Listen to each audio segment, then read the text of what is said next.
اب آ جاتے ہیں ہم نماز کے بعد کے اذکار کے متعلق، اور یہ اذکار بھی آپ کو اس کتاب میں ملیں گے، نماز کے اذکار یعنی نماز کے اندر کے ذکر بھی اور نماز کے بعد کے بھی۔ نماز کا سلام پھیرتے ہی نماز ختم ہو جاتی ہے، اس کے بعد سب سے پہلے کہنا چاہیے اللہ اکبر ایک بار، اور تھوڑا سا بلند آواز سے، جس سے پتہ چلے کہ نماز پڑھ لی ہے۔ اللہ اکبر۔ ابن عباس کہتے ہیں میں نبی صلی اللہ علیہ وسلم کی نماز کے مکمل ہونے کو تکبیر کی وجہ سے سمجھ جاتا تھا، یعنی مثلا کوئی نفل پڑھ رہا ہے تو آپ کو نہیں پتہ چلتا کہ پڑھ چکا یا نہیں، لیکن اگر اس نے بلند آواز سے کہہ دیا اللہ اکبر تو پتہ چل گیا کہ ہاں اس کی نماز مکمل ہو گئی ہے۔ کیوں اللہ اکبر کہیں؟ کہ اللہ ہر چیز سے بڑا۔ آپ دیکھیں ہم نے نماز کا آغاز کس سے کیا تھا؟ اللہ اکبر سے کیا تھا، اور نماز میں کئی بار ہم نے اللہ اکبر کہا، اور اب نماز کے اختتام پر بھی اللہ اکبر، رمضان کے اختتام پر بھی اللہ اکبر، یعنی اللہ کی تکبیر بیان کرنا۔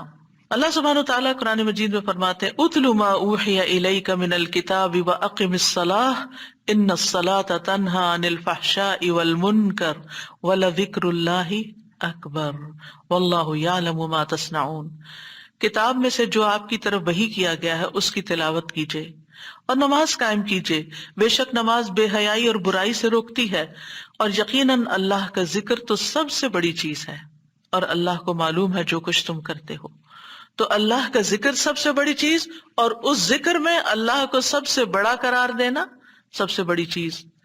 اور نبی صلی اللہ علیہ وسلم اور پھر صحابہ کا طریقہ بھی یہی تھا کہ آپ فرض نمازوں کے بعد ذکر کرتے اور آوازیں بلند کرتے، یعنی نماز کے بعد کا ذکر جو ہے اس میں آواز اونچی ہوتی ہے۔ ابن عباس اس بات سے معلوم کر لیتے کہ لوگوں نے سلام پھیر لیا ہے کیونکہ وہ ان کے ذکر کی آواز سنتے تھے، یعنی مطلب یہ ہے کہ نماز کے بعد اللہ اکبر بھی اونچی آواز میں، استغفر اللہ استغفر اللہ استغفر اللہ یہ بھی ذرا اونچی آواز میں، یعنی ایک ہوتا ہے سری ذکر یعنی دل ہی دل میں پکارنا، اور ایک ہوتا ہے جاہری جس میں یہ ذکر جو نماز کے بعد ہوتا ہے اس کو تھوڑا اونچی آواز میں کرنا چاہیے۔ اور جس طرح وتر ختم ہونے کے بعد سبحان الملک القدوس سبحان الملک القدوس سبحان الملک القدوس ذرا اونچی آواز میں کہنا چاہیے۔ تو نبی صلی اللہ علیہ وسلم اس ذکر کو ہمیشہ اونچی آواز میں کرتے تھے، ٹھیک ہے، یعنی آپ کی اقتداء، آپ کی پیروی ہر معاملے میں یہ عبادت کے درجات کو بڑھا دیتی ہے۔ اور اس میں ہم یہ بھی دیکھتے ہیں کہ صحابہ کرام جو تھے وہ نبی صلی اللہ علیہ وسلم کی صرف سنت کو نہیں سیرت کو بھی آگے بیان کرتے تھے کہ آپ نے کوئی کام کیا اور کس طریقے سے کیا، مثلا ذکر کیا اور کس طرح کیا، بلند آواز سے کیا یا آہستہ آواز سے کیا، بیٹھ کر کیا یا کھڑے ہو کر کیا۔ اور پھر آپ دیکھیے کہ نماز کے بعد اذکار جو ہیں وہ زیادہ پسندیدہ ہیں، یعنی دعاؤں کی نسبت زیادہ اذکار، ٹھیک ہے۔ اور پھر اسی طرح آپ دیکھیے کہ دوسرا ذکر جو آپ کریں گے وہ ہے استغفر اللہ 3 بار، استغفر اللہ استغفر اللہ۔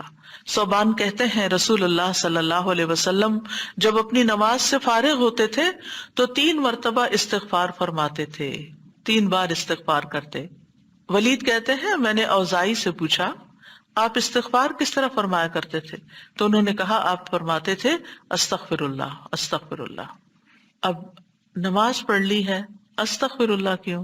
اس لیے کہ ہم تو نماز کا حق بھی ادا نہیں کرتے، ہمارا دھیان کہاں سے کہاں چلا جاتا ہے، ہم کئی دفعہ بھول جاتے ہیں، ہمیں سجدہ سہو کرنا تک یاد نہیں رہتا، ہمیں کچھ پتہ نہیں ہوتا ہم نے کون سی سورت پڑھی، کیا تلاوت کی، ہو سکتا ہے تلاوت میں کوئی غلطی کر دیں، ہو سکتا ہے کہ تسبیح کی جگہ کچھ اور پڑھ دیں بھول چوک کے، تو ہم نماز کے اندر بھی بہت کچھ غلط کرتے رہتے ہیں جانے انجانے۔ اور خاص طور پر جن لوگوں نے اپنی نماز کے پروننسیشن کی اصلاح نہیں کی وہ تو کچھ سے کچھ پڑھتے رہتے ہیں بعض اوقات، یعنی پروننسیشن صحیح نہ ہونا جو ہے وہ الفاظ کے مطلب کو ہی بدل دیتا ہے۔ اس لیے پہلی پرائرٹی میں کوئی ایسا ٹیچر ڈھونڈیے کہ جو آپ کی نماز سن کے اس کا پروننسیشن آپ کو ٹھیک کر دے۔ بہرحال نماز کے بعد استغفر اللہ استغفر اللہ۔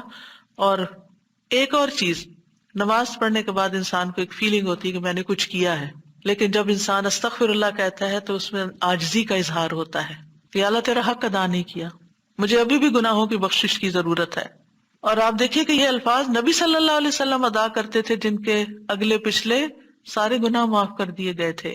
تو جو شخص نماز کے بعد استغفار پڑھتا ہے وہ اپنی نمازوں پر کبھی فخر غرور تکبر نہیں کر سکتا کہ میں بڑا نمازی ہوں، میں بڑا پرہیزگار ہوں، میں بڑا عبادت گزار ہوں.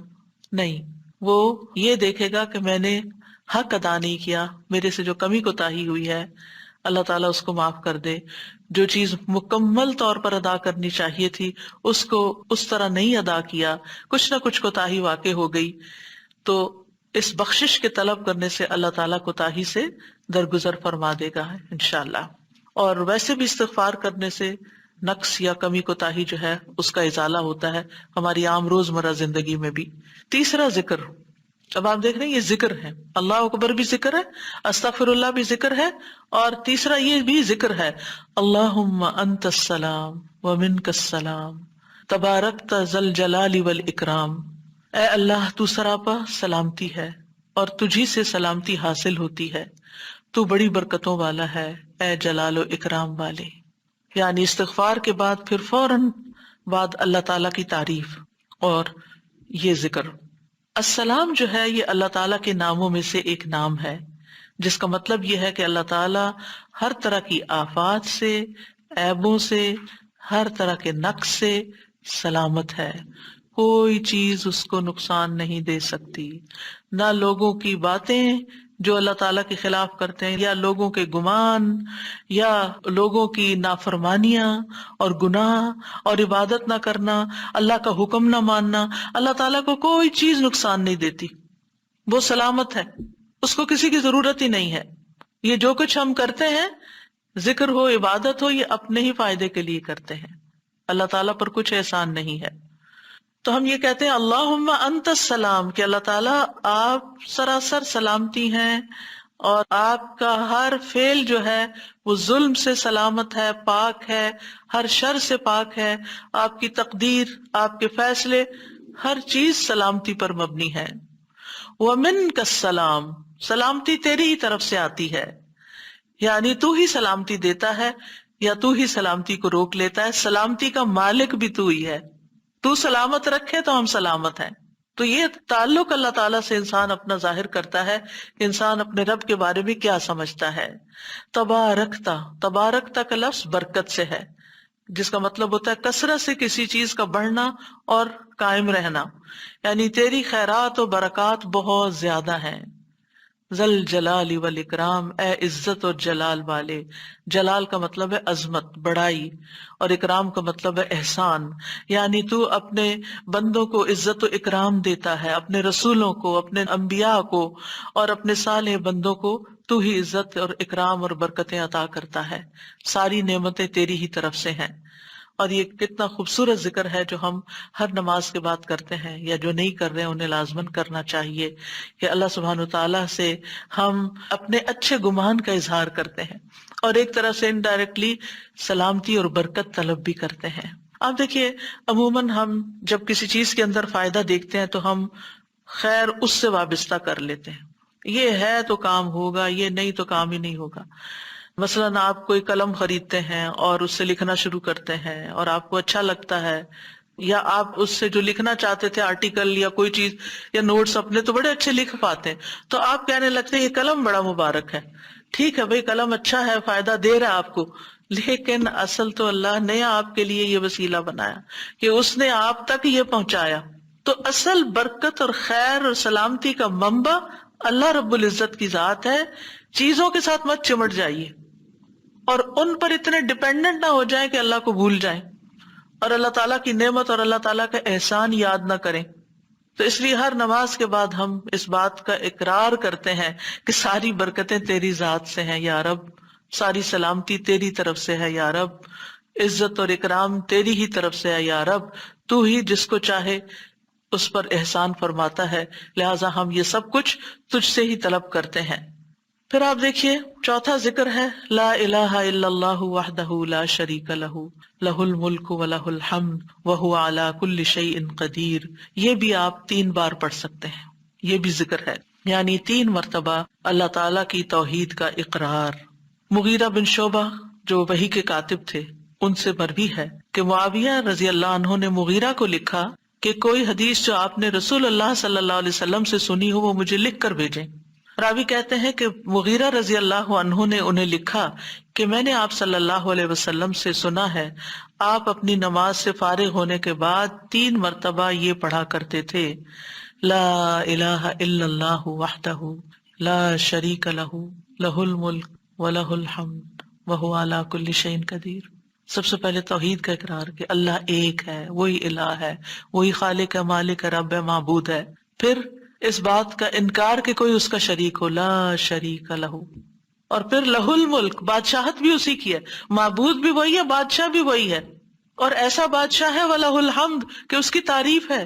دنیا کے بادشاہوں کا حشر ہوتا دیکھا ہے آپ نے، ان کے ساتھ کیا کیا جاتا ہے، لیکن اللہ سبحانہ وتعالیٰ کی بادشاہت پر کوئی آنچ نہیں آتی، کوئی اس کو ہلا نہیں سکتا، کوئی اس کو نقصان نہیں دے سکتا، کوئی اس پر باتیں نہیں بنا سکتا، کوئی اس کا نقص نہیں نکال سکتا کہ اللہ تعالیٰ نے آسمان میں یہ کیا چیز بنا دی، زمین میں کیا بنا دی، نہیں، وَلَهُ الْحَمْدُ، اسی کی ہے تعریف، یعنی ایسا بادشاہ کہ جو قابل تعریف ہے، اور ایسا بادشاہ کہ وَهُوَ عَلَى كُلِّ شَيْءٍ قَدِيرٌ۔ دنیا کے بادشاہ انتہائی بے بس لاچار ہوتے ہیں، ان کے ہاتھ میں کچھ نہیں ہوتا، وہ انسانوں کے محتاج ہوتے ہیں، انسانوں کی خدمت کے، انسانوں کی مدد کے، انسانوں کے مال کے محتاج ہوتے ہیں۔ یہ بادشاہت کیا بادشاہت ہے جس کی ساری ڈیپینڈنسی لوگوں کے اوپر ہے۔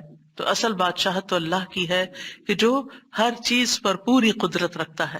تو آپ اس احساس کے ساتھ اگر اللہ تعالیٰ کا یہ ذکر کرتے ہیں تو آپ کا دل ایک سکون سے بھر جائے گا، ایک خوشی سے بھر جائے گا کہ میں ایسی ہستی کو جانتی ہوں، ایسی ذات کو جانتی ہوں کہ جو اتنی خوبیوں کی مالک ہے۔ کیونکہ یہ انسان کی فطرت میں ہے، انسان کی نفسیات میں ہے کہ وہ کسی چیز کی تعریف کر کے خوش ہوتا ہے، اور عام طور پر ہم صرف سامنے نظر آنے والی چیزوں کی تعریف کر کر کے خوش ہوتے رہتے ہیں، اور تھوڑے دن کے بعد وہ بھی خراب ہو جاتی ہیں، وہ تعریف بھی ساتھ ہی چلی جاتی ہے۔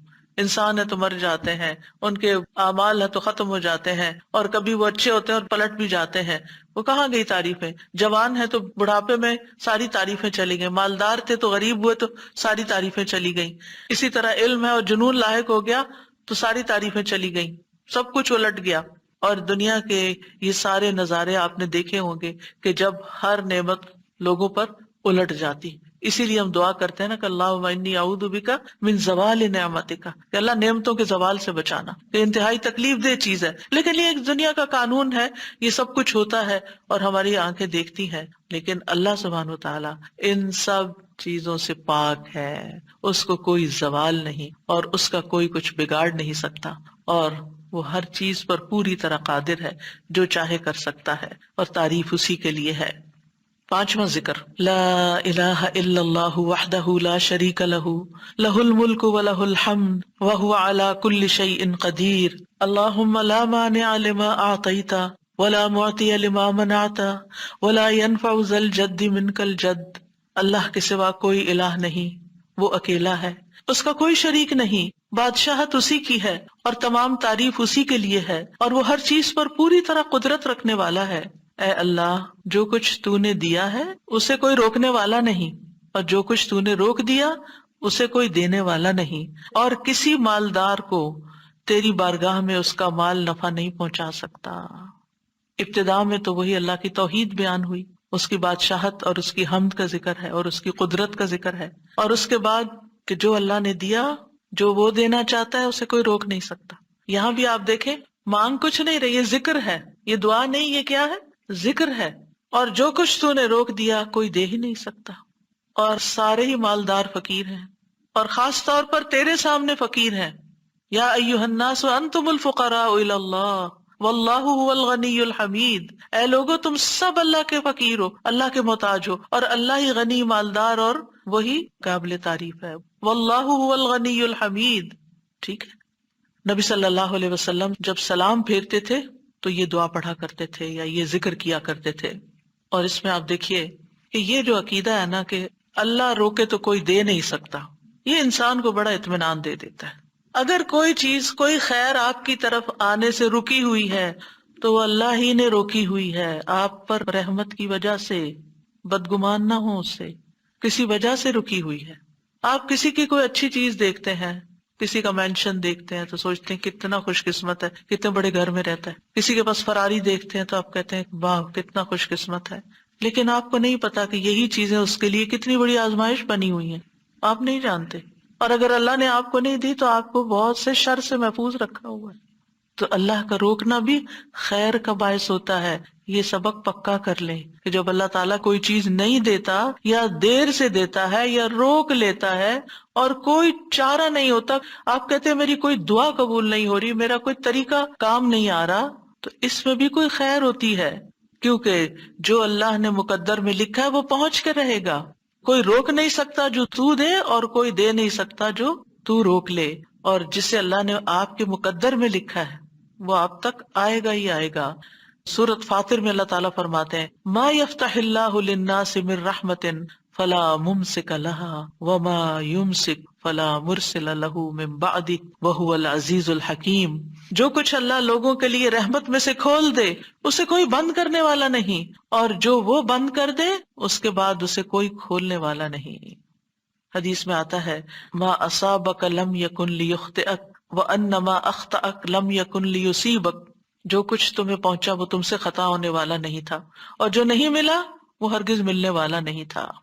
قرآن مجید میں سورۃ الرعد میں اللہ تعالیٰ فرماتے ہیں وَإِذَا أَرَادَ اللَّهُ بِقَوْمٍ سُوءًا فَلَا مَرَدَّ لَهُ. جب اللہ کسی قوم کے ساتھ برائی کا ارادہ کر لیتا ہے تو اس کو کوئی پھیرنے والا نہیں، کوئی سپر پاور اس ملک کی مدد نہیں کر سکتی اگر اللہ نے اس کے لیے جنگ کا فتنہ یا کسی اور طرح کی کوئی آزمائش لکھی ہے. یہ اللہ کے فیصلے ہوتے ہیں. یا اللہ نے کسی قوم کو تباہ کرنے کا فیصلہ کر لیا ہو تو کوئی اس کو روک نہیں سکتا. لہٰذا ہمیں اللہ پر ہی بھروسہ کرنا چاہیے اور ہر حال میں ایسی پریشان کن باتوں پر اللہ تعالیٰ ہی کی طرف رجوع کر لینا چاہیے. یاد رکھیے اگر کوئی چیز نہیں ملی تو اللہ تعالیٰ کو الزام مت دیں، اللہ تعالیٰ سے ناراض نہیں ہو، اللہ تعالیٰ سے بدظن نہیں ہو. یہ روکنا اس کی رحمت ہے. انسان اگر ان دو جملوں پر ایمان لے آئے تو پھر اس کا مکمل بھروسہ اللہ کی ذات پر ہو جائے گا. وہ رزق کے بارے میں اللہ پر ہی توکل کرے گا، نقصان کو دور کرنے اور بھلائی کو پانے کے لیے اللہ پر ہی بھروسہ کرے گا. وہ اللہ کو اپنے لیے کافی سمجھے گا. یعنی جہاں کہیں دل چھوٹا ہوا، جہاں کہیں کوئی پریشانی آئی، کہتے حسبی اللہ و نعم الوکیل. اللہ کار ساز یعنی کام بنانے والا اللہ ہی میرے لیے کافی ہے، وہ میرا کام بنائے گا، وہ میری مشکل آسان کرے گا. تو یہ توحید ربوبیت اور الوہیت پر مشتمل جملے ہیں. ابن تیمیہ کہتے ہیں یہ حدیث دو عظیم اصولوں پر مشتمل ہے. نمبر 1 توحید ربوبیت، اور وہ ہے جسے اللہ دینا چاہے اسے کوئی روک نہیں سکتا، اور جسے وہ روک دے اسے کوئی نہیں دے سکتا. بس بندہ اللہ ہی پر توکل کرتا ہے اور اسی سے مانگتا رہتا ہے، کیونکہ دینا جو اس نے ہے تو پھر کسی اور سے کیوں مانگے گا، کسی اور سے توقع لگا کے کیوں بیٹھ جائے گا، کسی اور کے در پہ کیوں جائے گا. اس کو پتا ہے صرف اللہ ہی نے کرنا ہے جو کرنا ہے. اس سے عقیدہ توحید پکا ہوتا چلا جاتا ہے کہ صرف اللہ ہی نے کرنا ہے. اور توحید الوہیت ولا ينفع ذا الجد منک الجد. عام طور پر انسان یہ سمجھتا ہے میرے پاس مال ہے مجھے کوئی مشکل نہیں. یعنی جب کوئی کام سامنے آتا ہے نا تو فوراً دیکھتا ہے کتنا ہے بینک میں، کتنا کیش رکھا ہے، کیا ہے میرے پاس، کتنی پراپرٹی ہے. یعنی فوراً انسان کا دماغ گھوم کے اس طرف چلا جاتا ہے نا بہت ہے، انف ہے، کام ہو جائے گا. اللہ چاہے گا تو ہوگا. صرف آپ کے مال سے کچھ نہیں ہوتا. آپ سارا لگا دیں بزنس میں پورا لاس ہو سکتا ہے. پھر بتائیے آپ کے مال نے آپ کو کیا فائدہ دیا؟ کچھ نہیں ہو سکتا جب تک اللہ نہ چاہے. مال بھی جب فائدہ دیتا ہے جب اللہ چاہتا ہے، اولاد بھی جب فائدے کی ہوتی ہے جب اللہ چاہتا ہے. کسی انسان سے فائدہ صرف اس وقت پہنچتا ہے جب اللہ چاہتا ہے. آپ نے دیکھا ہوگا کتنے ہی اچھے سے اچھے لوگ ہوتے ہیں ہر وقت کام آنے والے. ایک وقت ایسا آتا ہے وہ ایسے بےچارے مجبور ہوتے ہیں کہ ان کو نہ کرنی پڑتی ہے کہ بھائی سوری یہ نہیں کر سکتے، کیونکہ سب کچھ ان کے اختیار میں نہیں ہے، سب کچھ ان کے بس میں نہیں ہے. اسی طرح انسان کے پاس بعض اوقات کوئی عہدہ ہوتا ہے، انفلوئنس ہوتا ہے، وہ سمجھتا ہے یہ عہدہ ہے میرے پاس میں سب کچھ کر سکتا. نہیں کر سکتے. آپ نے دیکھا ہوگا دنیا کے بڑے بڑے ملکوں کے جو حکمران ہوتے ہیں کتنے بے بس ہوتے ہیں، کچھ بھی نہیں ہوتا ان کے ہاتھ میں، اپنی تقدیر نہیں بنا سکتے، اپنا فائدہ نہیں کر سکتے. اور پھر آپ دیکھیے کہ اللہ سبحانہ وتعالیٰ دنیا اسے بھی دیتا ہے جس سے وہ محبت کرتا ہے، اور اسے بھی دیتا ہے جس سے وہ محبت نہیں کرتا. لیکن یاد رکھیے ایمان اس کو دیتا ہے، دین کی سمجھ اس کو دیتا ہے جس سے وہ محبت کرتا ہے. وَمَن يُرِدِ اللَّهُ بِهِ خَيْرًا يُفَقِّهْهُ فِي الدِّينِ.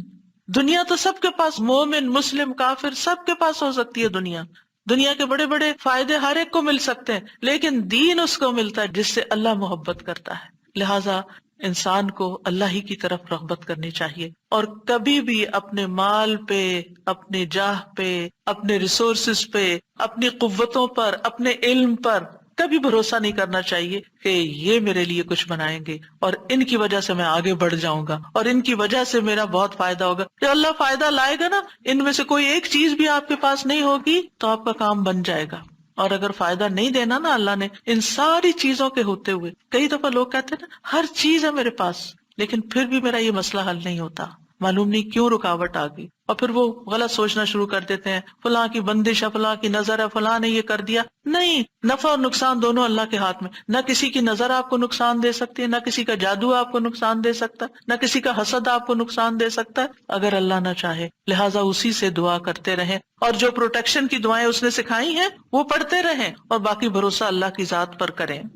پھر چھٹا ذکر ہے لا الہ الا اللہ وحدہ لا شریک لہ لہ الملک ولہ الحمد وہو علی کل شیء قدیر لا حول ولا قوة الا باللہ لا الہ الا اللہ ولا نعبد الا ایاہ لہ النعمۃ ولہ الفضل ولہ الثناء الحسن لا الہ الا اللہ مخلصین لہ الدین ولو کرہ الکافرون۔ اللہ کے سوا کوئی الہ نہیں، وہ اکیلا ہے، اس کا کوئی شریک نہیں، بادشاہت اسی کی ہے اور تمام تعریف اسی کے لیے ہے، اور وہ ہر چیز پر پوری طرح قدرت رکھنے والا ہے، اور گناہ سے بچنے کی طاقت اور نیکی کرنے کی طاقت اللہ کے سوا کوئی دینے والا نہیں، اللہ کے سوا کوئی الہ نہیں، ہم صرف اسی کی عبادت کرتے ہیں، اسی کی ساری نعمتیں ہیں، اسی کا سارا فضل ہے اور اسی کے لیے خوبصورت تعریف ہے۔ اللہ کے سوا کوئی الہ نہیں، ہم اسی کے لیے دین میں اخلاص رکھنے والے ہیں اگرچہ کافر ناپسند کریں۔ ابن زبیر سلام پھیر کر ہر نماز کے بعد یہ کہتے، اور راوی کہتے ہیں کہ انہوں نے کہا کہ رسول اللہ صلی اللہ علیہ وسلم ہر نماز کے بعد ان کلمات کے ساتھ تحلیل کیا کرتے تھے، یعنی اللہ تعالیٰ کی حمد و ثنا بیان کرتے تھے۔ یہ بھی کیا ہے نماز کے بعد کا ذکر، اور اس میں آپ دیکھیے لا الہ الا اللہ وحدہ کے علاوہ لا حول ولا قوة الا باللہ، لا حول ولا قوة الا باللہ، کہ کوئی پھیرنے کی قوت یعنی کسی برائی کو، نقصان کو دور کرنے کی، اور اسی طرح کوئی فائدہ حاصل کرنے کی قوت اللہ ہی کے پاس ہے، کسی گناہ سے دور ہونے اور کسی نیکی کے کرنے کی ہمت طاقت اللہ ہی کے پاس ہے۔ تو یہ لا حول ولا قوت الا باللہ بہت فائدہ دیتا ہے، اور اس کی کثرت کرنے کو کہا گیا ہے۔ اور لا الہ الا اللہ ولا نعبد الا ایاہ، ہم صرف اسی کی عبادت کرتے ہیں۔ لہ النعمت ولہ الفضل وَلَهُ الثَّنَاءُ الْحَسَنُ، نعمت بھی اور فضل بھی اور اچھی تعریف سب اللہ ہی کے لیے ہے، اور ہم مخلص ہو کر اللہ کی عبادت کرتے ہیں، مخلصین لہ الدین لا الہ الا اللہ وَلَوْ كَرِهَ الْكَافِرُونَ، اگرچہ کافر ناپسند کریں، ان کو ہماری توحید اچھی نہ لگے، لیکن پھر بھی ہم صرف ایک اللہ ہی کو مانتے ہیں۔ ساتویں چیز ہے تسبیحات، سبحان اللہ 33 بار، الحمدللہ 33 بار، اور اللہ اکبر 33 بار، اور 34ویں بار لا الہ الا اللہ وحدہ لا شریک لہ لہ الملک ولہ الحمد وہو علی کل شیء قدیر۔ ہر نماز کے بعد ان تسبیحات کو پڑھنے کی فضیلت کیا ہے؟ ابو ہریرہ کہتے ہیں رسول اللہ صلی اللہ علیہ وسلم نے فرمایا، جس آدمی نے ہر نماز کے بعد 33 مرتبہ سبحان اللہ، 33 مرتبہ الحمدللہ اور 33 مرتبہ اللہ اکبر کہا تو یہ 99 کلمات ہو گئے، اور 100 کا عدد پورے کرنے کے لیے لا الہ الا اللہ وحدہ لا شریک لہ یہ ذکر کر لیا تو اس کے سارے گناہ معاف کر دیے جائیں گے، چاہے وہ سمندر کی جھاگ کے برابر ہوں۔ یعنی 100 کا عدد پورا کرنے کے لیے کیا پڑھنا ہے؟ لا الہ الا اللہ وحدہ لا شریک لہ لہ الملک ولہ الحمد وہو علی کل شیء قدیر۔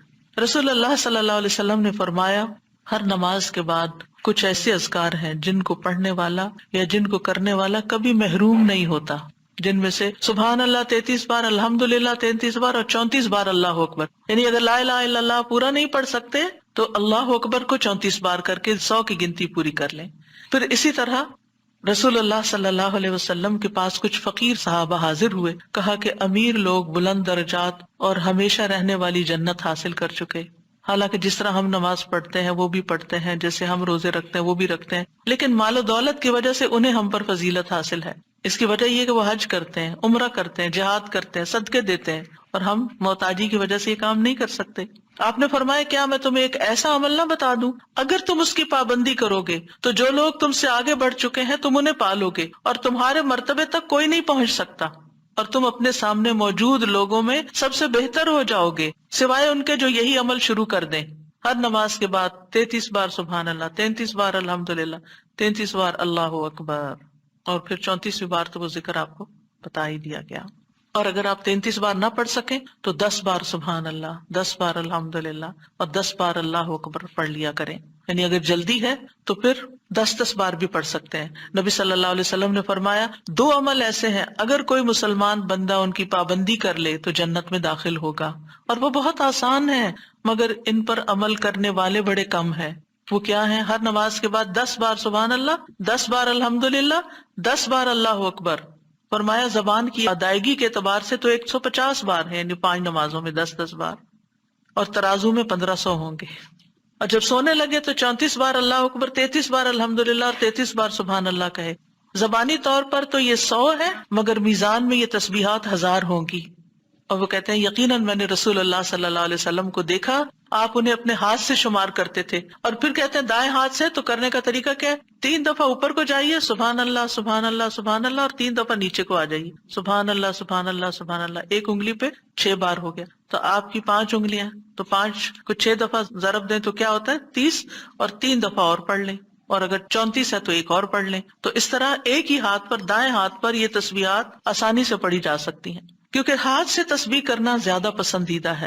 حضرت عبداللہ بن عمر کہتے ہیں میں نے رسول اللہ صلی اللہ علیہ وسلم کو دیکھا، آپ داہنے ہاتھ کی انگلیوں پر تسبیح کو شمار کرتے تھے، اور آپ نے صحابیات کو حکم دیا تھا کہ وہ اللہ کی تکبیر، تقدیس، تحلیل کی پابندی اختیار کریں اور اپنی انگلیوں پر شمار کریں، کیونکہ ان سے سوال ہوگا اور یہ بلوائی جائیں گی، قیامت کے دن ہاتھ بولیں گے، تو اگر ان پہ تسبیح آپ پڑھتے ہیں تو یہ بول کے بتائیں گے ہم تو اللہ کا ذکر کرتے رہے۔ 8ویں چیز ہے آیت الکرسی۔ اللہ لا الہ الا هو الحی القیوم لا تأخذہ سنۃ ولا نوم لہ ما فی السماوات وما فی الارض من ذا الذی یشفع عنده الا بإذنہ یعلم ما بین ایدیہم وما خلفہم ولا یحیطون بشیء من علمہ الا بما شاء وسع کرسیہ السماوات والارض ولا یؤودہ حفظہما وہو العلی العظیم۔ پورا اللہ کا تعارف ہے۔ اللہ وہ ہے کہ اس کے سوا کوئی معبود نہیں، وہ زندہ ہے، ہر چیز کو قائم رکھنے والا ہے، نہ اسے کچھ اونگ پکڑتی ہے اور نہ کوئی نیند، اسی کا ہے جو کچھ آسمانوں میں ہے اور جو کچھ زمین میں ہے۔ کون ہے جو اس کے پاس اس کی اجازت کے بغیر سفارش کرے؟ وہ جانتا ہے جو کچھ ان کے سامنے اور جو کچھ ان کے پیچھے ہے، اور وہ اس کے علم میں سے کسی چیز کا احاطہ نہیں کر سکتے مگر جتنا وہ چاہے۔ اس کی کرسی آسمانوں اور زمین کو سمائے ہوئے ہے، اور اسے ان دونوں کی حفاظت یعنی آسمان و زمین کی حفاظت تھکاتی نہیں، اور وہی سب سے بلند، سب سے بڑا ہے۔ ہر نماز کے بعد آیت الکرسی پڑھنے کی فضیلت یہ ہے کہ جو شخص نماز کے بعد اس کو پڑھ لیتا ہے اور اس نماز کے بعد اس کی ڈیتھ ہو جاتی ہے تو فرمایا اس کو موت کے علاوہ کوئی چیز جنت میں جانے سے نہیں روک سکتی، مر گیا تو سیدھا جنت میں۔ یہ قرآن مجید کی سب سے افضل آیت ہے۔ ابو ذر غفاری کہتے ہیں میں مسجد حرام میں داخل ہوا اور رسول اللہ صلی اللہ علیہ وسلم کو اکیلے دیکھ کر آپ کے پاس آ کے بیٹھ گیا۔ میں نے کہا یا رسول اللہ صلی اللہ علیہ وسلم کون سی آیت افضل ہے جو آپ پہ نازل ہوئی؟ آپ نے فرمایا آیت الکرسی۔ کرسی کے مقابلے میں 7 آسمان اس طرح ہے جیسے بیابان زمین میں کوئی چھلا گرا پڑا ہو، اور پھر کرسی کے مقابلے میں عرش کا حجم اتنا ہے جیسے اس چھلے کے مقابلے میں بیابان کا وجود۔ اور یہ قرآن مجید کی سب سے عظیم آیت بھی ہے۔ ابی ابن کعب سے روایت ہے ایک مرتبہ نبی صلی اللہ علیہ وسلم نے ان سے پوچھا اللہ کی کتاب میں سب سے عظیم آیت کون سی ہے؟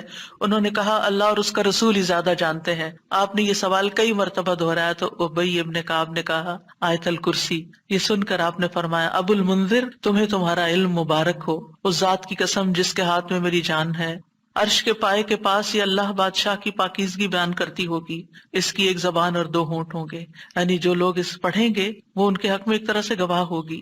9ویں چیز جو نماز کے بعد پڑھنی چاہیے وہ ہے معوذات، سورۃ الاخلاص، سورۃ الفلق، سورۃ الناس۔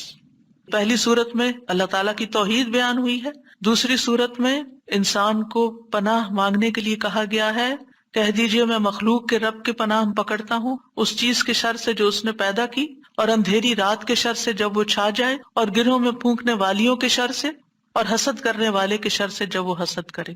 انہی چیزوں کا خوف رہتا ہے نا، کوئی جادو کر دے گا، کوئی حسد کر لے گا۔ ہر نماز کے بعد پڑھیں گے، کس وقت وہ کرے گا؟ اس کو تو آپ موقع ہی نہیں دے رہے کہ وہ جادو کرے یا آپ سے حسد کرے۔ ہر دو نمازوں کے بیچ میں جو کوئی ایسا فتنہ فساد آیا، اس کا ازالہ ہوتا چلا جائے گا۔ عقبہ بن عامر کہتے ہیں کہ رسول اللہ صلی اللہ علیہ وسلم نے مجھے حکم دیا تھا کہ میں ہر نماز کے بعد معوذات پڑھا کروں، یعنی یہ تینوں صورتیں پڑھا کروں۔ 10ویں چیز ہے رب اعنی علی ذکرک و شکرک و حسن عبادتک، اللہ کے ذکر، اس کے شکر اور اچھی عبادت پر اللہ کی مدد مانگنا۔ معاذ بن جبل کہتے ہیں کہ رسول اللہ صلی اللہ علیہ وسلم نے میرا ہاتھ پکڑا اور فرمایا، اے معاذ، اللہ کی قسم میں تم سے محبت کرتا ہوں۔ کتنے خوش قسمت تھے معاذ رضی اللہ عنہ۔ میں نے عرض کیا، یا رسول اللہ صلی اللہ علیہ وسلم، میں بھی آپ سے محبت کرتا ہوں۔ تو رسول اللہ صلی اللہ علیہ وسلم نے فرمایا، تم پابندی سے ہر نماز میں یہ دعا مانگا کرو، رب اعنی علی ذکرک و شکرک و حسن عبادتک۔ معاذ رضی اللہ عنہ جو ہیں 33 سال کی عمر میں امواس کے طاعون میں شہید ہو گئے تھے۔ He was only 33 years old۔ ان کا مقام کیا تھا؟ آپ کی بشارت کے مطابق وہ جنت میں علماء کے قائد ہوں گے، یعنی علماء امت کے جو عالم ہیں ان کو جنت کی طرف لیڈ کر رہے ہوں گے۔ کس وجہ سے آپ صلی اللہ علیہ وسلم نے ان سے محبت کا اظہار کیا؟ علم کی وجہ سے، علم کے حریص تھے اور نیکی کے کاموں میں آگے آگے، اور اتنی چھوٹی عمر میں عین جوانی کے وقت فوت بھی ہو گئے، اور کتنا بڑا درجہ اور مقام پا گئے۔ ہمیں آج تک یہ سمجھ نہیں آتی کہ کون سے کام ایسے کریں کہ جس سے اللہ کی محبت ملے، جس سے اللہ کا قرب نصیب ہو، اور جس سے ہمیں رسول اللہ صلی اللہ علیہ وسلم کی محبت اور آپ کی شفاعت نصیب ہو۔ تو یہ ایک دعا ہے ان دعاؤں میں سے جو آپ نے خاص طور پر حضرت معاذ کا ہاتھ پکڑ کے، قسم کھا کے، محبت کا اظہار کر کے آپ کو یہ دعا سکھائی۔ چند لفظ ہیں، کیا ہمارے لیے یہ پڑھنا بھی مشکل ہے؟ پھر ہم اپنے لیے اس دنیا سے کیا کما رہے ہیں؟ اگر ہمیں اتنی بھی توفیق نہیں کہ نماز کے بعد ٹک کے یہ 4 کلمے پڑھ لیں، تو پھر ہماری نمازیں کیا ہیں؟ ہم نے کیا مانگا اللہ سے؟ ہم تو دنیا کی اور آخرت کی خیر سے محروم ہو گئے۔ اور یہ دعا آپ دیکھیے، اللہم سے بھی شروع ہوتی ہے اور ربی سے بھی شروع ہوتی ہے۔ دونوں کا ایک ہی تقریباً مطلب ہے، ایک میں الوہیت ہے اور ایک میں ربوبیت ہے۔ یعنی میں اللہ سے درخواست کرتا ہوں کہ اے اللہ، مجھے اپنے ذکر پر، اور ذکر میں قرآن، نماز، تحلیل، تسبیح، استغفار، درود، سب چیزیں شامل ہیں، اللہ مجھے توفیق دے۔ اور پھر وہ شکر کی بھی توفیق دے۔ اور آپ دیکھیے کہ جب ہم دعا مانگتے ہیں نا کہ اللہم انی علی ذکرک، تو مطلب یہ ہے کہ ہماری زبان جو ہے وہ آپ کی اطاعت کرتی رہے، وہ کلمات بولتی رہے جس سے آپ کا ذکر ہوتا رہے۔ یعنی ایک تو ہے یہ مسنون اذکار، ان کا پڑھنا، اور ایک یہ ہے کہ اللہ تعالیٰ کی نعمتوں کا ذکر کرنا، اللہ تعالیٰ کے احسانات کا ذکر کرنا، اللہ تعالیٰ کی قدرت کی نشانیوں کا ذکر کرنا، اللہ کے فضل کا ذکر کرنا۔ وَأَمَّا بِنِعْمَةِ رَبِّكَ فَحَدِّثْ، یہ بھی ذکر ہے۔ آپ اپنے بچوں کے ساتھ بات کر رہے ہیں اور اللہ تعالیٰ کے بارے میں کوئی بات کر رہے ہیں، دین کے بارے میں کوئی بات کر رہے ہیں، تو یہ بھی ذکر میں شمار ہو۔ تو اللہ مجھے توفیق دے، اللہ میری مدد کر۔ کیونکہ ہمارے پاس وقت بھی ہوتا ہے، ہمارے پاس صلاحیت بھی ہوتی ہے، لیکن ہم توجہ نہیں کرتے، ہم کرتے نہیں یہ کام، کیونکہ توفیق نہیں ہوئی نا۔ تو ہر نماز کے بعد، چونکہ فرض کے بعد دعا قبول ہوتی ہے، تو یہ دعا مانگنے کو کہا گیا۔ اور بعض کہتے ہیں اس کو سلام پھیرنے سے پہلے بھی پڑھ سکتے ہیں، جیسے ربی جعلنی پڑھتے ہیں، یا اور کل جو میں نے آپ کو دعائیں بتائی تھی آخر میں نماز کے اختتام پر سلام سے پہلے، وہ سب مسنون اذکار تھے، لیکن علماء نے اس کے علاوہ جیسے ربی جعلنی مقیم الصلاۃ، یہ نبی صلی اللہ علیہ وسلم نے نہیں سکھائی ہمیں کہ نماز کے بعد ضروری یہی پڑھی جائے، لیکن علماء نے کہا کہ جیسے اللہ کی حمد و ثنا ہوتی ہے تشہد میں، پھر اس کے بعد درود شریف ہے، اور پھر اس میں والدین اور اولاد دونوں کے لیے دعا ہے، تو یہ پڑھ لیں۔ اس کے علاوہ جو چاہے قرآنی اور مسنون دعا یہاں بیٹھ کے پڑھیں، کیونکہ نماز کے اندر دعا مانگنا نماز کے بعد کی دعا سے افضل ہے، قبولیت کے زیادہ چانسز ہیں، جس سے اکثر لوگ غافل ہیں۔ سلام پھیرنے سے پہلے اللہم انی اسألک الجنۃ واعوذ بک من النار 3 دفعہ یہ پڑھ لیں، جو آپ کا دل چاہے پڑھیں، بس اردو میں نہیں، عربی میں یاد کریں کچھ دعائیں، قرآنی دعائیں، مسنون دعائیں اس وقت پڑھتے رہیں۔ تو پھر دوسرا ہے وہ شکر کا۔ شکر کہاں سے ادا ہوتا ہے؟ زبان سے بھی ہوتا ہے، لیکن اس کا اصل مقام دل ہے، تو دل سے اٹھتا ہے۔ ذکر کی بات کر کے ہم نے کہا کہ یا اللہ ہماری زبان کو اپنی اطاعت کی توفیق دے، اور شکر کی بات کر کے ہم نے کہا کہ اللہ ہمارے دل کو اپنے ذکر کی توفیق دے، اپنی یاد کی توفیق دے، اور شکر ادا کرنے کی توفیق دے. یعنی میں ساری ظاہری اور باطنی نعمتوں پر اللہ کا شکر ادا کرنے کی توفیق مانگتا ہوں. یہ مطلب ہے اس دعا کا. زبان کا شکر کیا ہے کہ بندہ اللہ کی نعمتوں کا ذکر کرتا ہے، اور اعضاء سے شکر کیا ہے کہ بندہ اللہ کی اطاعت کے کام کرتا ہے. کیونکہ اللہ تعالیٰ نے آل داؤد کو کیا کہا تھا، اعملوا آل داؤد شکرا وقلیل من عبادی الشکور. اے داؤد کے گھر والو، شکر ادا کرنے کے لیے عمل کرو، اور میرے بندوں میں کم ہی شکر گزار ہیں. اللہ کا شکوہ ہے بندوں سے، کم ہی شکر گزار. کیوں؟ اس لیے کہ شیطان نے کہا تھا وَلَا تَجِدُ أَكْثَرَهُمْ شَاكِرِينَ، کہ انسانوں کی اکثریت کو آپ شکر کرنے والا نہیں پائیں گے. اور وَلَقَدْ صَدَّقَ إِبْلِيسُ ظَنَّهُ، ابلیس نے اپنا گمان سچ پایا کہ بندوں کو شکر سے ہٹا دیا. تو شکر کی توفیق مل جائے تو پھر شکر ادا کیا جائے، اور یہ شکر کا سلسلہ تو کہیں ختم ہوتا ہی نہیں، کیونکہ اتنی نعمتیں ہیں کہ ہم گن ہی نہیں سکتے. ابن رجب کہتے ہیں کہ دین میں یا دنیا میں اللہ کی ہر نعمت جو بندے کو حاصل ہوتی ہے اس میں نعمت کا شکر ادا کرنے کی ضرورت ہوتی ہے. پھر جو شکر کی توفیق ملتی ہے اس پر بھی شکر ادا کرنے کی ضرورت ہے. یعنی شکر پر بھی شکر، یہ ایک اور نعمت ہے، اس میں دوبارہ شکر ادا کرنے کی ضرورت ہے. پھر دوبارہ شکر کیا تو ایک اور نعمت مل گئی، اب کیا ہے، ایک اور دفعہ شکر کریں. اور یہ سلسلہ ہمیشہ جاری رہتا ہے، یعنی شکر کا سلسلہ کبھی ختم نہیں ہونا چاہیے، شکر کرتے ہی چلے جائیں. وحسن عبادتک، اور اپنی خوبصورت عبادت کی توفیق عطا فرما. اور خوبصورت عبادت اسی وقت ہو سکتی ہے جب اس میں اخلاص ہو، اور نبی صلی اللہ علیہ وسلم کی اتباع ہو، اطاعت ہو. اطاعت اعضاء سے کی جاتی ہے، یعنی ہمارے اعضاء، ہاتھ پاؤں، ہمارا جسم یہ عبادت میں مشغول ہوتا ہے. بعض اوقات ہم ڈھیروں عبادت کر لیتے، ڈھیر سارے نفل پڑھ لیتے، بہت کچھ کر لیتے، لیکن اس کو کوئی کوالٹی نہیں ہوتی. یہاں یہ نہیں کہا گیا کہ کثیر عبادتک، یہاں کیا کہا گیا، حسن عبادتک، کہ اللہ خوبصورت عبادت کی توفیق دے. امام ابن تیمیہ کے بارے میں آتا ہے کہ جب وہ قید ہوئے تو اپنے سجدوں میں یہ دعا پڑھا کرتے تھے، اللہم اعنی علی ذکرک و شکرک و حسن عبادتک. کیونکہ اللہ کی توفیق کے بغیر ہم یہ کام نہیں کر سکتے. جس کی زندگی میں ذکر آ گیا، جس کی زندگی میں شکر آ گیا، اور جس کی زندگی میں خوبصورت عبادت آ گئی، وہ خوش قسمت ترین انسان ہے، اس کو سبھی کچھ مل گیا. اور جو ان چیزوں سے محروم ہے پھر ہر خیر سے محروم ہے، چاہے دنیا کی قارون جیسی دولت اس کے پاس کیوں نہ ہو، پوری دنیا اس کی فین ہو، اس کی تعریفیں کرے اور اس کی فدائی شدائی ہو، کوئی فائدہ نہیں ہے. ایک اور دعا ہے رب قنی عذابک یوم تبعث عبادک، اے میرے رب مجھے اس دن کے عذاب سے بچانا جس دن تو اپنے بندوں کو اٹھائے گا. 3 بار یہ دعا، اے اللہ ہمیں اس دن کے عذاب سے بچانا جس دن تو اپنے بندوں کو اٹھائے گا. ایک دفعہ بھی پڑھی جا سکتی، 3 دفعہ کی شرط نہیں ہے.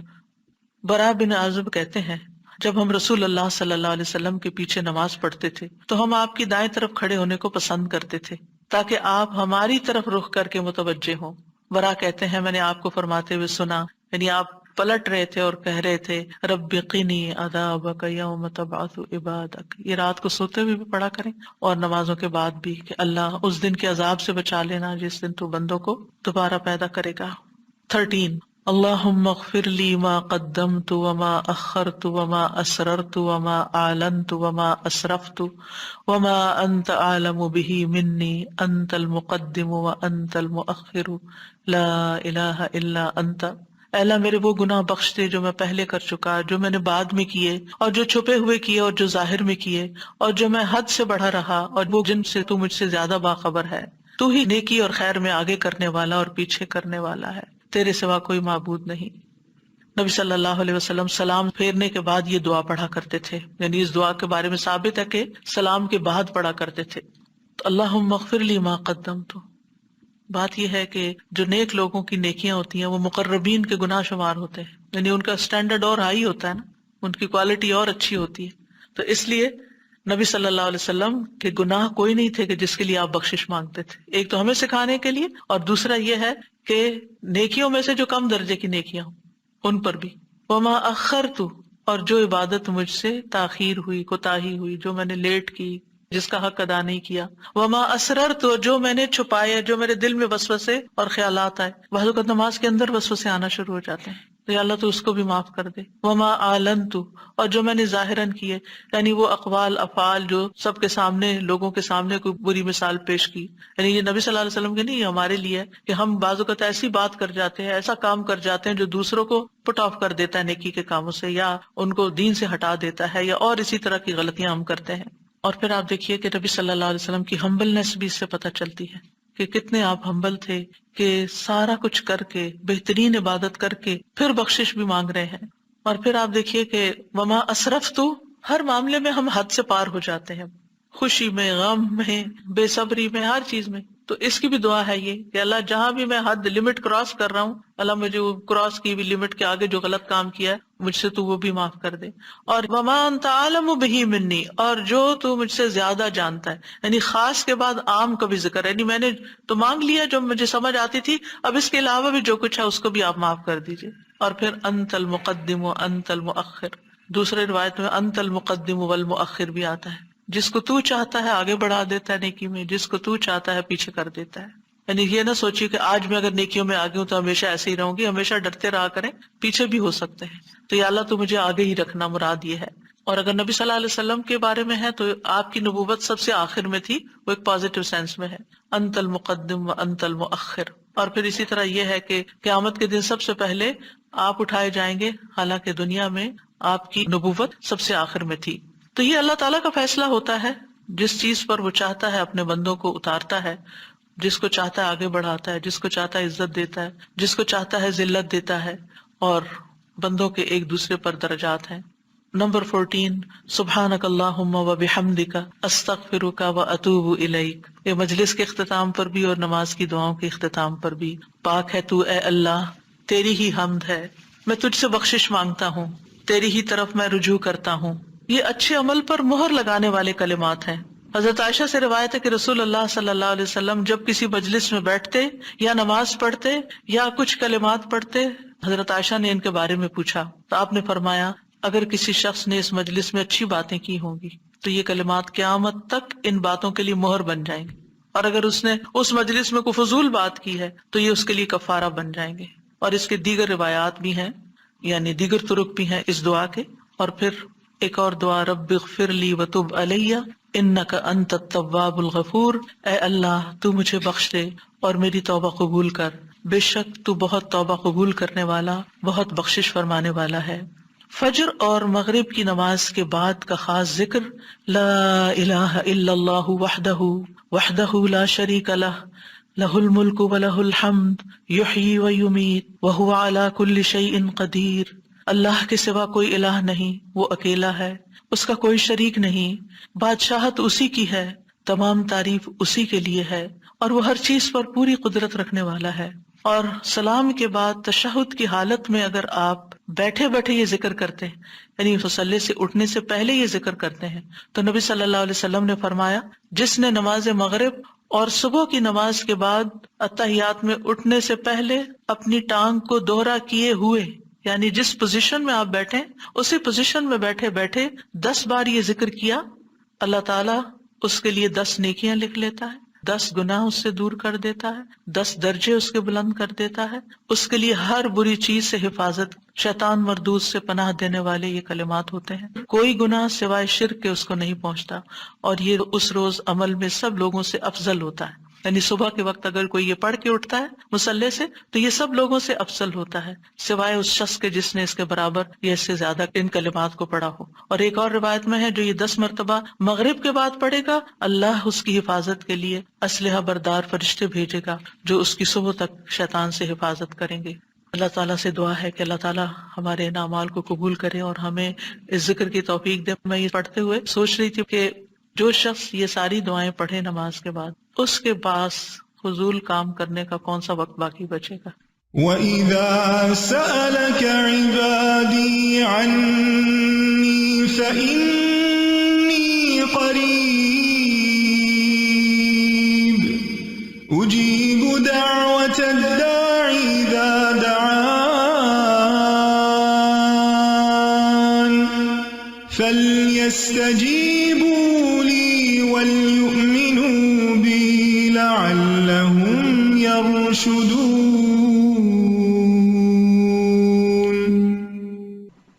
فاستغفروه ثم توبوا إليه إن ربي قريب مجيب. وآخر دعوانا ان الحمد للہ رب العالمین.